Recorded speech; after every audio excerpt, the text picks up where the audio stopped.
আল্লাহ তাআলার শুকরিয়া আদায় করি আবার আপনাদের সামনে দাঁড়াতে পেরেছি। আমি বলেছিলাম দুর্নীতিমুক্ত বাংলাদেশ ইনশাআল্লাহ সবাইকে নিয়ে আমরা গড়ব।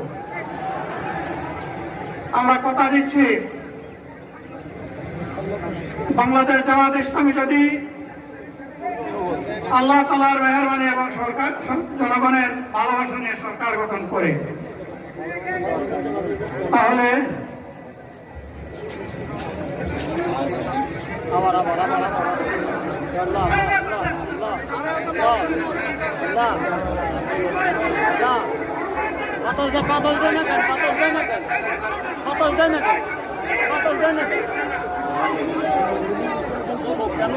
আপনারা নিজ নিজ জায়গায় অবস্থান করুন। আমাদের স্বেচ্ছাসেবকগণ আছেন, সংশ্লিষ্ট বিভাগের দায়িত্বশীল আছেন।